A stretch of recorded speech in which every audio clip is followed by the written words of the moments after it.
Hello students, I hope you all are doing great. Welcome to the part 2 which is the practical part of APA style of writing. तो जैसे कि पिछले lecture में मैंने आप लोगों को तमाम डिटेल्स APA से रिलेटेड बताई थी, उसके नोट्स मैंने आपको डिटेल में सारे समझाए थे और कॉपीज़ भी उसकी मौजूद हैं।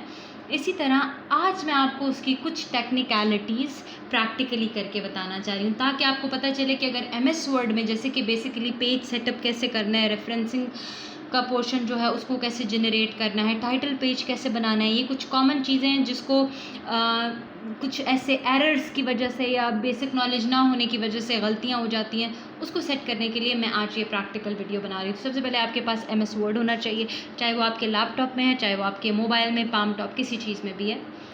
अब सबसे पहले जो बात करूंगी वो मैं आपको मार्जिन्स की बात करूंगी। जैसे कि मैंने आपको बताया कि according to APA style from all the 4 sides, I mean top, bottom, right, left, ऊपर नीचे और दाएं बाएं, सारी साइड्स में, जैसे कि ये ऊपर की साइड है, इसी तरह ये पेज के नीचे की साइड है, ये पेज की लेफ़्ट साइड है, ये पेज की राइट साइड है, तमाम तरफ से जो मार्जिन है वो 1 इंच की होगी। चूँकि खुशकिस्मती ये है कि MS वर्ड में बाय डिफ़ॉल्ट ये मार्जिन क्रिएट की जा चुकी होती है। वो ऐसे है कि जब हम लिखते हैं MS वर्ड में कुछ, whenever we write something, for example I write a name, तो if I'm writing this name, if you see it, अब अगर आप देखें तो इस नेम को मैं कैसे लिख रही हूँ, आप ज़रा इस पर फोकस करें please. See, if you see it clearly right here, अगर आप गौर करें तो इस एरिया में नहीं लिखा जा रहा, ना इस एरिया में लिखा जा रहा, ना इस एरिया, और इसी तरह ये नीचे आएगा तो इतना ही एरिया रह जाएगा। तो MS वर्ड में बाय डिफ़ॉल्ट ये सेटिंग मौजूद है, लेकिन आपको पता होनी चाहिए कि it's 1 inch from all 4 sides according to APA, और वो भी 7th edition. I am referring to the 7th one. अब आ जाते हैं फ़ॉन्ट स्टाइल और फ़ॉन्ट साइज़ेस की तरफ। तो ये बहुत इंपॉर्टेंट रहता है कि हम इसकी क्या बात कर रहे हैं। तो keep one thing in mind, APA आपको 4 फ़ॉन्ट स्टाइल्स की और उसके 4 साइज़ेस की इजाज़त देता है, जो कि हमने पिछली वीडियो में डिस्कस किया था। एक तो आपके पास कैलिब्रा आ जाता है, दूसरा आपके पास टाइम्स न्यू रोमन आ जाता है, तीसरा आपके पास जॉर्जिया आ जाता है, और 4th नंबर पे आपके पास आ जाता है एरियल। अब इन 4 साइज़ेस में बाकी तीनों के लिए जो फ़ॉन्ट साइज़ होगा वो 11 ही रहेगा, जबकि टाइम्स न्यू रोमन अगर आप देखें तो उसके लिए जो साइज़ है वो आपका यहाँ पे 12 हो जाएगा। रीज़न ये है कि टाइम्स न्यू रोमन ऑलरेडी बहुत शॉर्ट फॉर्म में होता है, तो वो ऑटोमेटिकली एक जैसा साइज़ नज़र आता है। बाकी जो मोस्टली पेपर्स में यूज़ होता है वो टाइम्स न्यू रोमन होता है। आप लोग प्लीज़ कंफ्यूज मत हो, मैं यहाँ पे साइज़ बड़ा करके लिख रही हूँ ताकि आपको समझ आए, या बल्कि मैं छोटा ही करके लिख देती हूँ। हाँ, मैं आपको सिर्फ समझा देती हूँ कि साइज़ेस का तरीका क्या है। अगर लेट सपोज अब मैं कैलिब्राई में लिखना चाहती हूँ एक नाम, इस नेम,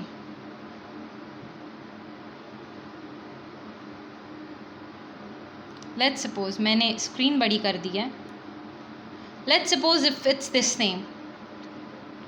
अब ये कैलिब्राई और 11 फॉन्ट साइज़ में है। इसी तरह अगर मैं एंटर करके सेम एग्जैक्ट नेम एरियल करती हूँ, साइज़ वही 11 है, नेम वही रिपीट होगा, तो इट विल बी लाइक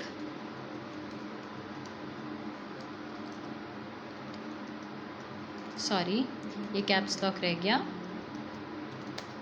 अब आप देख सकते हैं कि ये दोनों हमारे पास 11 साइज़ेस में चल रहा है। इसी तरह अगर मैं फ़ॉन्ट स्टाइल चेंज करके जॉर्जिया करती हूँ और उसका साइज़ कर लेती हूँ, तो आप ये देखें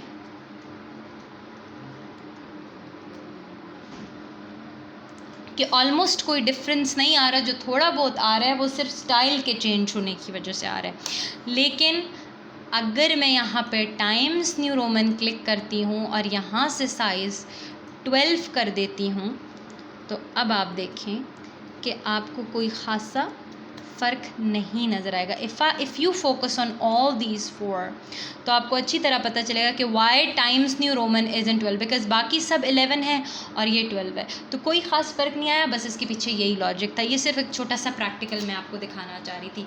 अब आ जाते हैं हम दूसरे पॉइंट की तरफ, जो कि है आपका लाइन स्पेसिंग, और वो बहुत इंपॉर्टेंट है। लेट्स सपोज मैं यहाँ पर लिखती हूँ, आप कुछ भी लिख लें, लेकिन लेट्स सपोज मैं एक ही नेम को रिपीट करती हूँ यहाँ पे, क्योंकि मैंने स्क्रीन बहुत बड़ा रखा है तो उसको मैं छोटा करूँगी। ये सिर्फ मैं आपको समझाने के हद तक सिखाना चाह रही हूँ। लेट्स सपोज मैंने इसी नेम को बहुत बड़ा कर दिया, चलें मेरे ख्याल से इतना इनफ होगा। अब अगर मैं आप लोगों को दिखाऊँ स्क्रीन को बैक टू नॉर्मल, अब लाइन स्पेसिंग की बात करते हैं। एपी आपको कहता है कि लाइन स्पेसिंग डबल होनी चाहिए। उसको चेक कैसे करना है, आपका तमाम आप अपना ड्राफ्ट लिख लें, उसके बाद आप ये सेटिंग करें। अब फॉर एग्जांपल ये मेरा ड्राफ्ट है, मैंने इसको सिलेक्ट किया, बल्कि इसका यहाँ पे एक फुल स्टॉप ऐड कर लेती हूँ। मैंने इसको यहाँ से सिलेक्ट किया, अब इसकी डबल है नहीं है, करनी है तो कैसे करनी है। ये पोर्शन हमारे पास यहाँ पे छोटा सा होता है पैराग्राफ का, जो मैंने आपको वीडियो में बताया था। You just click on it. अब यहाँ पर लाइन स्पेसिंग की हेडिंग मौजूद है, यहाँ पे डिफरेंट है, सिंगल है, मल्टीपल में आप यहाँ से एडजस्ट करते हैं, लेकिन अगर सिंगल है, हाफ है, डबल एटलीस्ट है। लेट्स सपोज अगर मैं सिंगल करती हूँ तो अगर आप ये नीचे देखें तो प्रीव्यू में नज़र आएगा कि कैसे हो रहा है। इसी तरह अगर मैं 1.5 करती हूँ तो प्रीव्यू चेंज हुआ, इसी तरह अगर मैं डबल करती हूँ तो प्रीव्यू चेंज हुआ, तो सी डिफरेंस आ गया। अगर इसी स्पेसिंग को मैं सिंगल करूँ तो it will be entirely a different story then see, क्योंकि ये ऑलरेडी सिंगल में ही मौजूद था। इसी को मैं अगर 1.5 करूँ तो ये डिफरेंट होगा, सी। और अगर इसी को, क्योंकि एपीए डबल कहता है, तो यहाँ से मैं जाऊँगी, यहाँ से डबल को क्लिक करूँगी, ये मैंने डिफरेंट और ये डबल, तो ये एपीए की लाइन स्पेसिंग है। अब no matter what, according to APA, right from the title page till the last period, till the last full stop of reference, the very last reference, आपका font style नहीं change होगा, आपका font size नहीं change होगा, और आपकी line spacing नहीं ख़त्म होगी। मैं ऑलरेडी ये चीज़ें डिटेल में समझा चुकी हूँ, यहाँ पे सिर्फ प्रैक्टिकल में बता रही हूँ। अब लाइन स्पेसिंग के बाद आ जाती है अलाइनमेंट, जो मैंने आप लोगों को बोला था। यू मस्ट नो कि आपका पूरा पेपर लेफ़्ट लाइन होना चाहिए, जो कि ऑलरेडी है। ये लेफ़्ट लाइन है, सी। फिर इसी तरह ये आपके पास अगर देखा जाए तो ये सेंटर्ड लाइन है, ये देखा जाए तो ये राइट लाइन है, ये देखा जाए तो ये जस्टिफाइड है। एपी आपको कहते हैं कि आपका पूरा पेपर लेफ़्ट लाइन हो, दैट मीन्स कि यहाँ से आपकी लाइन स्ट्रेट हो, यहाँ से रिग्ड हो। तो आप ज़रा यहाँ पर अगर फोकस करें तो see, you can see this rigged area over here, so the line here is rigged, not justified, right. Justified would be like this, but it's not justified. Anyways, next बात अगर की जाए, अब ये चीज़ अपने जहन में डाल दें कि other than this only it's title page which is centred align. अब अगर टाइटल पेज की बात की जाए तो उस पर आने से पहले मैं आपको बाकी कुछ चीज़ें समझा देती हूँ, और इसके साथ सबसे पहले तो मैं आपको इंडेंटेशन समझा देती हूँ, और इंडेंटेशन के बाद हम टाइटल पेज के ऊपर चले जाएंगे। अब अगर इंडेंटेशन की बात की जाए तो ये बहुत ज़रूरी है इंडेंटेशन के लिए कि उसको किया कैसे जाएगा। 1.5 इंच है, लेकिन उसका तरीक़ेकार क्या है, यहाँ से आपने अपना पैराग्राफ सेलेक्ट किया, यहाँ पे आप गए, यहाँ पे आप स्पेशल के पास गए। अब इंडेंटेशन में 2 किस्म की इंडेंटेशन होती है, एक फर्स्ट लाइन होती है, एक हैंगिंग होती है। हैंगिंग हम रेफरेंस के लिए यूज़ करेंगे, वो जब रेफरेंस समझाऊँगी तो तब बताऊँगी। क्योंकि ये पैराग्राफ है और आपको पैराग्राफ में डिफरेंशिएट करना है, तो आप फर्स्ट टाइम पे जाते हो।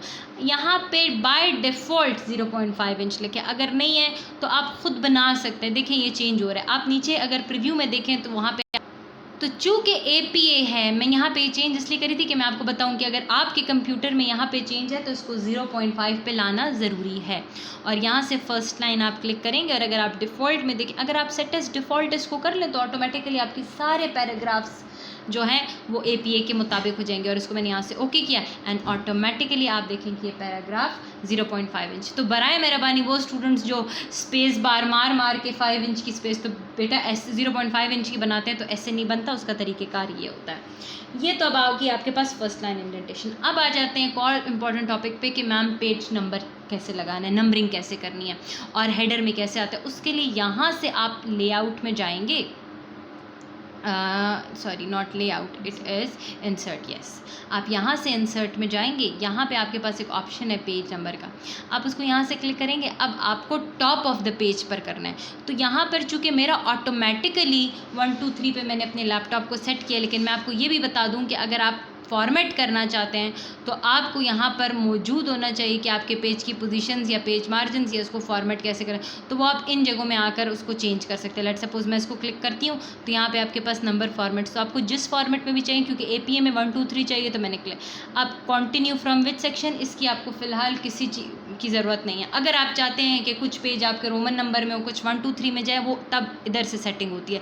लेकिन चूँकि एपीए में ऐसा कुछ भी नहीं है, वो टाइटल पेज से ही 1 2 3 होता है। तो आपका काम सिर्फ यहाँ पे है कि आप यहाँ पर अगर 1 2 3 नहीं है तो जाएं उसको फॉर्मेट में मैथ्स वाला 1 2 3 करें, इसको यहाँ से ओके करें और फिर वापस इधर आएँ। टॉप ऑफ द पेज में यहाँ पे लेफ़्ट है, यहाँ पे सेंटर्ड है, यहाँ पे राइट है और आपको राइट पे लाना है। तो आप इसको यहाँ से क्लिक करें और आप ऑटोमेटिकली यहाँ पे आपका पेज नंबर, अगर आप इसको फोकस करें तो आ चुका है। और ऑटोमेटिकली जितने भी पेजेस हैं वो तमाम पेजेस पे आपका पेज नंबर वैसे ही आ। इसके बाद अगर बात की जाए पेज नंबर्स के बाद, तो अब मैं आपको रेफरेंसिंग का पोर्शन समझाऊंगी, लेकिन उससे भी पहले मैं आपको टाइटल पेज समझाऊंगी। टाइटल पेज समझने के लिए मैं आपको अपने डॉक्यूमेंट की तरफ लेकर जाती हूँ और मैं आपको वहाँ पे अपना टाइटल पेज बताना चाहती हूँ डायरेक्टली कि कैसे। अब आप इस टाइटल पेज को देखें, ऑटोमेटिकली अगर आप इस टाइटल पेज पे गौर करें, आई होप इट्स क्लियर, मैं यहाँ से इसकी ब्राइटनेस भी तेज़ कर देती हूँ। अब अगर आप इस टाइटल पेज पर गौर करें तो आप देखें ऊपर से 3 to 4 स्पेसेस छोड़नी है अकॉर्डिंग टू एपीए, जो मैंने 3 छोड़ी हुई हैं, ठीक है। फिर आपका टाइटल में जो आपके मेन वर्ड्स हैं वो कैपिटल लेटर से शुरू हो रहे हैं। इसी तरह आपका टाइटल बोल्ड है और सेंटर्ड है। उसके बाद 1 लाइन की स्पेस छोड़कर नेम ऑफ द ऑथर है, जो मैं खुद हूँ तो मैंने यहाँ पर लिखा हुआ है। उसके बाद आपको डिपार्टमेंट और आपको अपना पूरा एफिलिएशन लिखना होता है। तो department of English language and literature, comma is very important to refer to your university, कि कहाँ पे वो डिपार्टमेंट है, वो एफिलिएशन किस यूनिवर्सिटी से है। तो सरहद यूनिवर्सिटी ऑफ इंफॉर्मेशन टेक्नोलॉजी। इसी तरह अगर आप नर्सिंग डिपार्टमेंट के स्टूडेंट हैं तो it will be INS, institute of nursing sciences, Sarhad university of information technology. And please omit ignore my this error कि मैंने यहाँ पर साइंस नहीं डाला। टिल डेट मैं ये समझती थी कि चूँकि सूट में SUIT है तो वहाँ पे साइंस नहीं है, बट मैं करेक्ट मुझे किया जा चुका है। तो इट्स सरहद university of science and information technology Peshawar. अब सी, मैंने पेशावर ऐड किया, इस लाइन में फुल नहीं आ रहा था तो नीचे आ गया। तो मैम ये मसला है? नहीं, बिल्कुल भी मसला नहीं है, इट्स ओके, खैर है, इग्नोर दैट। उसके बाद आ जाता है आपका कोर्स। अब चूँकि मेरे कोर्स का कोई कोर्स नंबर नहीं है और मेरा कोर्स का एक मेजर हेडिंग और उसके बाद एक सब हेडिंग है, तो मैंने इस तरह लिखा है। लेकिन अगर आपका कोई कोर्स कोड, कोई कोर्स नंबर है तो यहाँ पे आप अपना कोर्स कोड लिखेंगे। उसके बाद अगर आप इसको गौर करें, ये जो 2 नुक्ते होते हैं जिसको आप कोलॉन बोलते हैं, खैर वो भी बोल सकते हैं, नेवर माइंड, तो आप उसके बाद ये कॉलन या कोलॉन जो भी प्रोनाउंस करें वो ऐड करेंगे, फिर एक स्पेस छोड़ेंगे और फिर आप अपने कोर्स का नेम लिखेंगे। तो लेट सपोज अगर आपका कोर्स डिस्कोर्स एनालिसिस का कोर्स DS 128 है तो आप वैसे लिख के कॉलन स्पेस और फिर डिस्कोर्स एनालिसिस इस तरह करेंगे। अब आ जाती है डेट की बारी कि आपको डेट कैसे लिखना है। डेट का तरीक़ेकार जो हमारी कंट्री फॉलो करती है वो मंथ होता है, डेट होता है और ईयर होता है, लेकिन उसको लिखने का तरीक़ेकार ये होता है कि आपको मंथ फुल लिखना है, बीच में स्पेस छोड़ना, कोई कॉमा नहीं लगाना, फिर डेट लिखनी है कि उस मंथ की क्या डेट है, उसके बाद आपको कॉमा पुट करना है और उसके बाद आपको ईयर लिखना है और उसके बाद कोई ऐसा फुल स्टॉप या नथिंग लाइक दैट। तो आई होप कि आपको पता चल गया होगा, एवरीथिंग वुड बी सेंटर्ड। बस स्पेस कहाँ छूटी, ऊपर से 3-4 लाइंस छूटी, मोस्ट प्रोबेबली मैं 3 को प्रेफर करूँगी। फिर आपका टाइटल के बाद एक स्पेस छूटी, आपका नेम और उसके बाद कोई भी स्पेस नहीं और बगैर किसी स्पेस के ये तरीक़ेकार होगा और ये सारा का सारा स्टैंडर्ड फॉर्म में होगा अदर देन द टाइटल। एक चीज़ याद रहे बेटा, और वो भूलनी नहीं है, चूँकि स्टूडेंट पेपर है वहाँ पे टाइटल 2 बार लिखा जाता है। एक तो टाइटल पेज पे लिखा जाता है और एक जब आपका मेन इंट्रोडक्शन या आपका बॉडी, आपका कंटेंट स्टार्ट होता है तो उसके टॉप पे लिखा जाता है और टाइटल हमेशा सेंटर्ड होता है।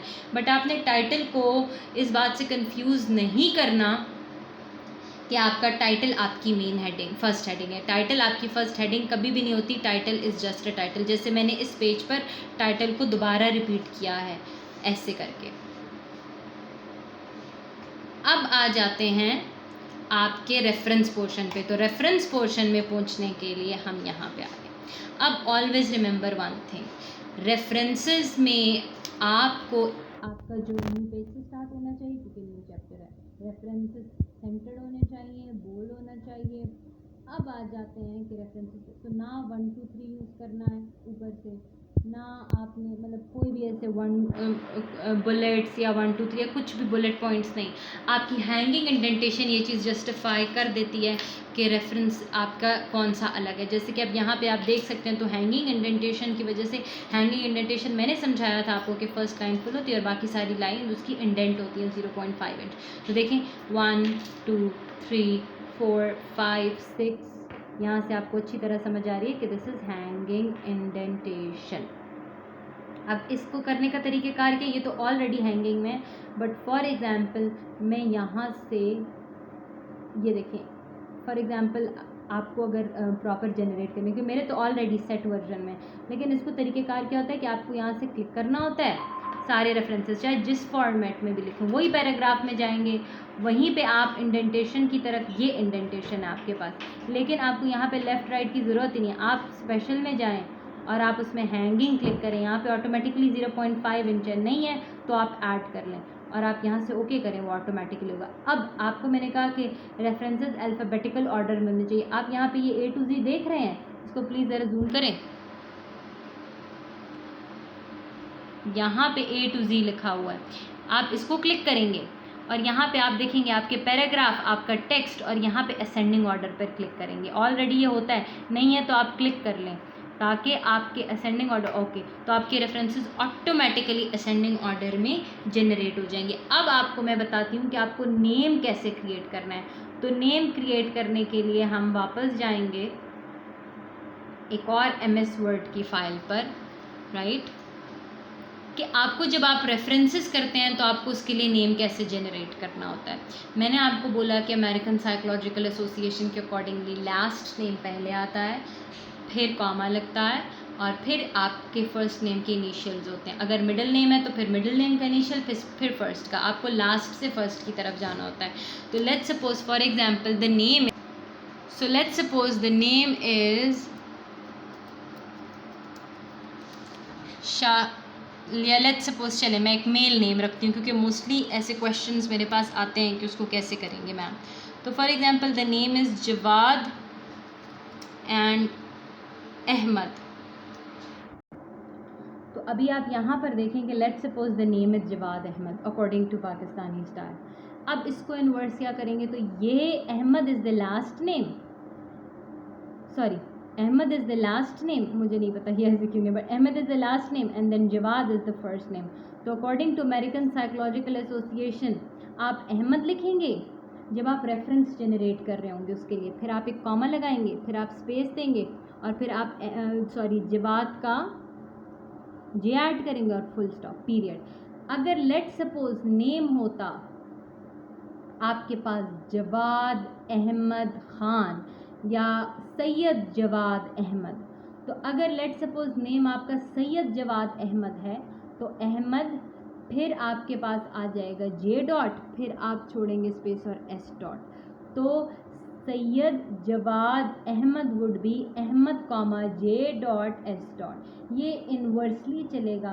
कहने से मुराद क्या है कि लास्ट नेम फुल लिखा जाएगा और मिडिल और फर्स्ट नेम आपके पास इनिशियल्स। ये बात हमेशा याद रखें बेटा कि अक्सर हम लोग जो है फॉर एग्जांपल हम कहते हैं वाशिंगटन DC, तो हम लिख देते हैं D.C, जो कि इंटायरली गलत है, इट्स D.C डॉट। जब भी आप एब्रिविएशंस या इनिशियल्स लिखते हैं, मोस्टली, बड़ा रेयरली होगा कि ऐसा नहीं होगा, वो एक्सेप्शनल केसेस होंगे, उसकी अपनी एक्सप्लेनेशन होगी, बट मोस्टली हर इनिशियल के बाद एक डॉट, एक पीरियड ज़रूरी होता है जो जस्टिफाई करता है कि दिस इज़ द इनिशियल, जो जस्टिफाई करता है कि ये इस चीज़ की एब्रीविएशन है। तो ऑलवेज रिमेंबर दैट। अक्सर हम लिखते हैं ना फॉर एग्जांपल E.G, तो हमारा लैपटॉप, अब मुझे नहीं पता मेरा लैपटॉप लेगा कि नहीं, बट फॉर एग्जांपल EG डाल रही हूँ, तो आप अगर गौर करें तो इधर इसके सामने अंडर एक रेड लाइन लग गई, क्योंकि ये मैंने गलत लिखा। लेकिन अगर ये इसके साथ मैंने जैसे ही दूसरा डॉट लगाया वो रेड लाइन गायब हो गई। इसके अलावा फॉर एग्जांपल हम ETC करते हैं फॉर एग्जांपल, तो रेड लाइन लग जाती है। लेकिन इसी ETC के साथ अगर हम डॉट लगाएं, मुझे नहीं पता यहाँ पे रेड लाइन क्यों आ रही है, लेकिन इसकी ये रेड लाइन नहीं आती। कहने से मुराद ये कि जब भी आप कोई इनिशियल जनरेट करते हैं तो वहाँ पे आपकी रेड लाइन नहीं आती। अभी मैं पता नहीं मेरे कंप्यूटर में क्या मसला था, बहरहाल अभी मैं आपको शायद मैंने स्पेस ज़्यादा छोड़ी। अब सी ETC किया तो इसके नीचे रेड लाइन आएगा, लेकिन जैसे ही मैंने इसके साथ डॉट लगाया इसके साथ रेड लाइन नहीं आएगा। अब फॉर एग्जांपल मैं सिंपल लगा दूं तो रेड लाइन आ। जो मैं आपको बताना ये चाह रही हूँ कि इट इज़ वेरी इंपॉर्टेंट कि जब भी आप किसी चीज़ का एब्रीविएशन लगाते हैं उसके साथ आपका डॉट, आपका पीरियड होना बहुत इंपॉर्टेंट है, वरना वो काउंट करता है। ये तो खैर मैंने आपको एक एक्स्ट्रा नॉलेज दे दी, चूँकि मैं ऑलमोस्ट हर लेक्चर में आपको एक्स्ट्रा नॉलेज देती हूँ। इसके साथ मेरे ख्याल से ये प्रैक्टिकल वीडियो यहाँ पे ख़त्म होती है। अगर आपके कोई और क्वेश्चंस हैं और आपके जहन में है तो please feel free to ask. आपके पास नीचे कमेंट सेक्शन मौजूद है, comment down as much as you want and let us know what you want to hear and what you want to learn in the next lecture. Thank you. With this, I hope everything is great. Bye bye.